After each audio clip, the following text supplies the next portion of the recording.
Very soon, in about 50 years or so, humans are about to enter into the dark, the unknown, the mysterious cosmos.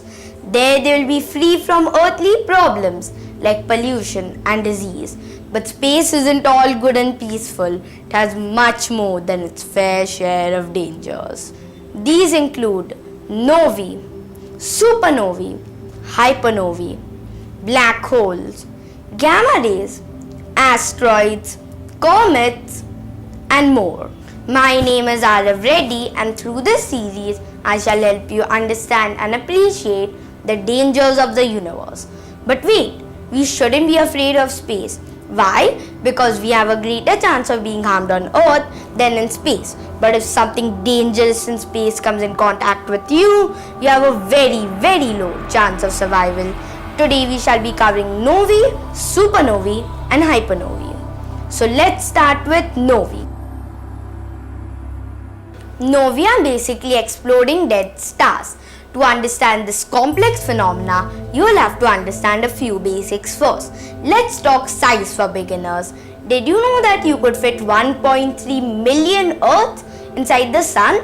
Now just imagine this large sun coming down to about the size of the Earth. Possible? Sure, it's happening countless times across the universe as we speak. Well, let me explain how.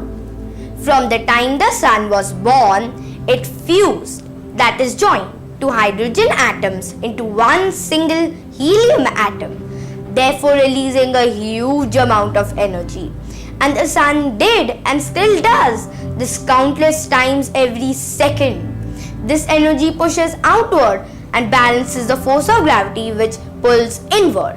The star continues this balanced life for about 10 billion years, steadily growing larger and larger as it grows cooler and becomes red, as red signifies a lower temperature and blue a much higher one. Why does it become larger and cooler? The star does all these things because the fuel of hydrogen in its core is slowly running out.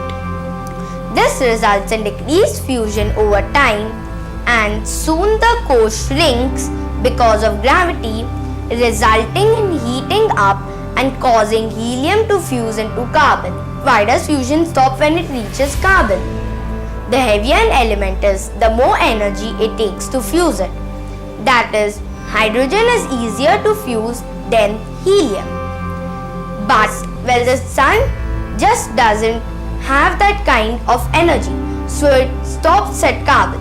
Then its outer gaseous layers drift away, and all that remains is the core, or what we call a white dwarf. Did you know that a single cubic centimeter of white dwarf material weighs 1 metric ton, and an ice cream sized scoop of it weighs more than 60 cars? White dwarfs also appear brighter than normal stars in X-ray light. The white dwarf slowly cools down and after billions and billions of years becomes a black dwarf. But we are not here to talk about that. We are here to talk about novae. So white dwarf does nothing and causes no nova if it is alone. But if it has a stellar partner, things get very different. Stellar partner stars, or binary and multiple stars, are stars which orbit each other due to their mutual gravity. A few examples of binary stars are the stars which mark the bottom of the handle of the Big Dipper constellation, which appear like only one star to the naked eye. The brighter one is called Mizar and the fainter one called Alcor. Both Mizar and Alcor are made up of binaries too. Another good example is the North Star, which is composed of 5 stars. Now let's go back to white dwarf and novae. If one of the stars in a binary system is a white dwarf, it uses its humongous gravitational pull to steal the other star's outer layers and slowly grows more and more massive until it steals so much that it starts fusing hydrogen into helium on its surface and throws off all the matter it gained from the other star. This is called a nova. Here's a fun fact for you. Did you know that a white dwarf can only grow up to 1.44 times the mass of our sun before it explodes in what is known as a type 1 supernova, which is very different from both a nova and a normal supernova.